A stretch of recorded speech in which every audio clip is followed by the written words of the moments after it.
Google மற்றும் Samsung நிறுவனங்களுக்கே சவால் விடக்கூடிய வகையில மோட்டோரோலா நிறுவனம் next generation folding flip smart போனை அறிமுகப்படுத்த போறாங்க ஃப்ரெண்ட்ஸ்.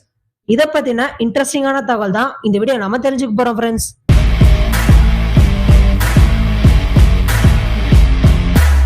மோட்டோரோலா நிறுவனம் ஒரு அதிர்ப்புதிரான அறிவிப்பு லேட்டஸ்டா வெளியிட்டிருக்காங்க ஃப்ரெண்ட்ஸ். அது என்ன அறிவிப்புன்னு பார்த்தோம்னா, வரக்கூடிய June 1, 2023 next generation folding flip smart போனை அறிமுகப்படுத்த போறாங்க. சீனாவில் மோட்டோரோலா நிறுவனம் அவங்களுடைய அடுத்த ஜெனரேஷன் போனான மோட்டோரோலா Razr 2023 ஸ்மார்ட் போனை வெளியிட போறாங்க ஃப்ரெண்ட்ஸ். இந்த பழைய ஜெனரேஷன் ஸ்மார்ட் போன்ல பாத்தீங்கன்னா குறைந்த அளவிலான ரெஃப்ரெஷ் ரேட் தான் இருக்குமா. ஆனா இந்த புதிய வகையான Razr ஸ்மார்ட் போன்ல அதிகப்படியான ரெஃப்ரெஷ் ரேட் இருக்கும் அப்படின்ற தகவல் வெளிவந்திருக்குங்க. அது மட்டும் இல்லாம இந்த ஸ்மார்ட் போன்ல 6.7 இன்ச் அதாவது 1080p பேனல் வந்து இருக்குதான்.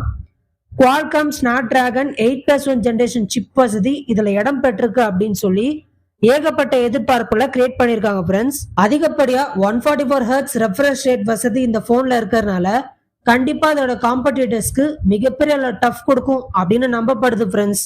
இன்னொரு ஹைலைட்டான விஷயம் என்னன்னா, பேட்டரியை பொறுத்த அளவுல 3640 mAh பேட்டரி வசதியும் 33W ஃபாஸ்ட் சார்ஜிங் வசதியும் இதுல இருக்கு அப்படின்றதுதான் அடிஷனல் பிளஸ் பாயிண்டா கருதப்படுதுங்க. இது வரைக்கும் வெளியான மோட்டோ Razr போன்லயே இந்த போன் அதிகப்படியான ஸ்கிரீனிங் அளவு கொண்டதா இருக்கும் அப்படின்னு சொல்றாங்க ஃப்ரெண்ட்ஸ்.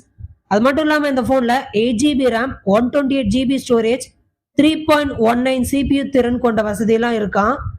Android 13 சார்ந்து உருவாக்கப்பட்ட MyUX 5OSம் இதுல இருக்குங்க.